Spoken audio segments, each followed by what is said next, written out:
Welcome to the deep dive. Imagine trying to make 5 copies of a highly detailed drawing using carbon paper.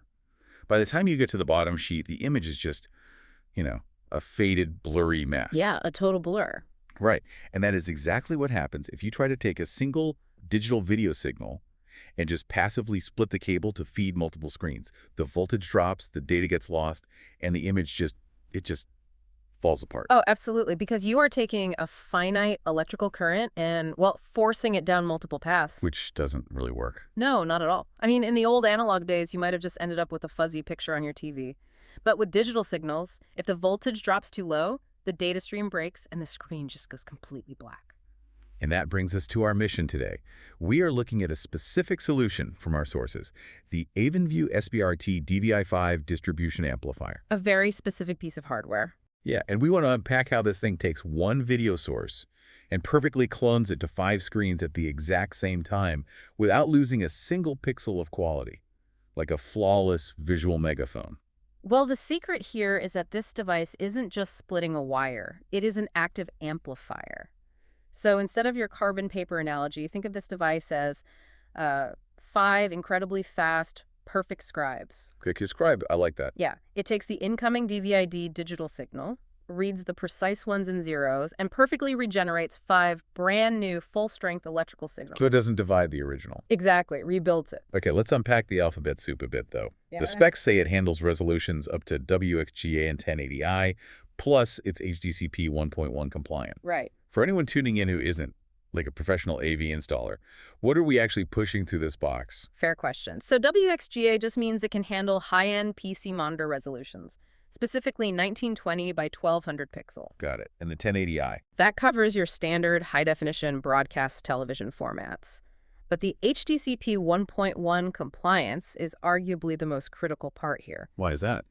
Well, HDCP is an anti-piracy protocol. It's essentially a digital handshake between your video player and your TV that ensures you are actually allowed to play a copyrighted movie. Oh, wow. So if you just used a cheap passive splitter from a bargain bin, that complex encryption handshake breaks. And the system shuts down the video entirely. Precisely. The Avenview unit actively manages that handshake across all 5 displays simultaneously, so the content just keeps playing seamlessly.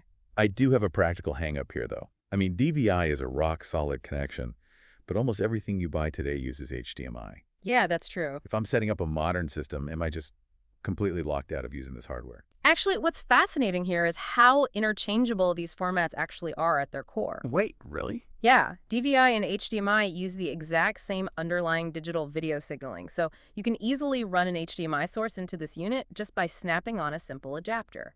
Oh, that's incredibly easy. It really makes the device a surprisingly versatile hub because, you aren't restricted to just one era of cabling. Which makes a lot of sense for big commercial setups. But if this thing is actively reading and regenerating high-def video for 5 screens, my mind immediately goes to heat. Oh, definitely. Heat is a huge factor. Because if you walk into the back room of a massive sports bar, you've got racks and racks of gear running 24/7. And heat is the ultimate enemy of electronics. That is a core engineering challenge in commercial AV design. If we connect this to the bigger picture, you simply can't have auxiliary devices turning your server rack into an oven. Yeah, that would be a disaster. Exactly. So this unit only draws about 5 watts when it's fully active, which is highly efficient. Here's where it gets really interesting to me, though. Displays aren't always on, right? What happens when the venue is closed and the screens are dark? Does it just sit there burning energy? This is where the design gets really smart. It has a standby mode that drops power consumption down to just 50 milliwatts. Wait, 50 milliwatts? That's barely anything. Right. It essentially powers down the heavy lifting amplification circuits we talked about, keeping only a tiny sensor awake to detect when a new video signal comes down the pipe. Like a sleeping guard dog. Right. Using almost zero energy, but ready to spring into action. Exactly. It solves the heat issue by practically turning itself off, but without needing someone to physically flip a switch in a closet. He just wakes up the millisecond you hit play on the source device. Yeah, it operates as a totally invisible, highly efficient bridge. It takes that single stream of data, acts as the perfect scribe to clone it 5 times over, and manages the complex piracy handshakes. All while keeping the equipment rack nice and cool. Oh, yes.